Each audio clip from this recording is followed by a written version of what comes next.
আমাকে একটা বোনু কমেন্টে লিখেছে, তুমি এত কাজ করো দিদি, দেখে মনে হয় না পড়াশুনো কাজ খুব চাপ হয়ে যায় না, কি করে এত কিছু করো তুমি? আমি তো একটু কাজ করি। গুড মর্নিং সবাইকে, কেমন আছো তোমরা সবাই? আশা করছি সবাই ভালো আছো, আমিও অনেক অনেক ভালো আছি। প্রতিদিনের মতো আজকে ঘুম থেকে উঠে আজকে কোনো কাজ ছিল না, কারণ সব কাজ আমার দিদি করে নিয়েছে।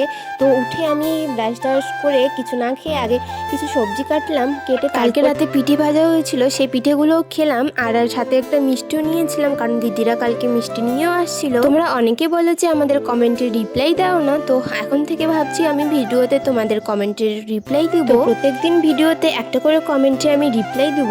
আর এদিকে দিদিরা বাড়ি মুছে দিচ্ছিল প্রায় আমাদের, তোমরা তো জানো যে আমাদের 4টা ঘর, তো দুই দিদি অর্ধেক অর্ধেক করে করছিল। আর এদিকেও ভাত বসাতে লেট হচ্ছিল দেখে আমি ভাতটাকে বসিয়ে দিয়েছিলাম। আজকে তো দিদিরা চলে যাবে, মানে ওদের শ্বশুর বাড়িতে আজকে চলে যাবে। তো তোমাদেরকে তো বলাই হয়নি যে আমার 2টা দিদি আছে, দিদিরে বিয়ে হয়ে গেছে। এখন আমার বাড়িতে আমার বাবা, আমার ভাই আর আমি থাকি। আমাদের পরিবারে আমরা সবাই মিলে থাকতাম, মানে আমার মা, আমার 2 দিদি, বাবা, ভাই, আমি সবাই মিলে থাকতাম। জানো তো 2 দিদি আর মা থাকার জন্য ছোটবেলা থেকে আমার কোনো কাজই করতে হয়নি, মানে আমি কোনো কাজই করতে পারতাম না।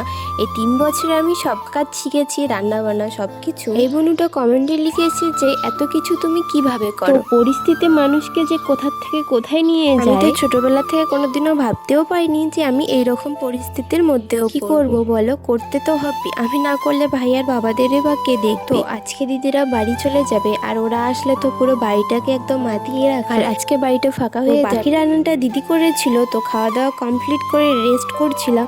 আর এখন দিদিরা বাড়ি চলে যাবে। তো আজকের ভিডিওটা এই পর্যন্ত রাখছি, কেমন লাগলো কমেন্টে জানিও। ততক্ষণের জন্য সবাই ভালো থেকো, সুস্থ। দেখা হচ্ছে অন্য কোনো একটা ভিডিওতে।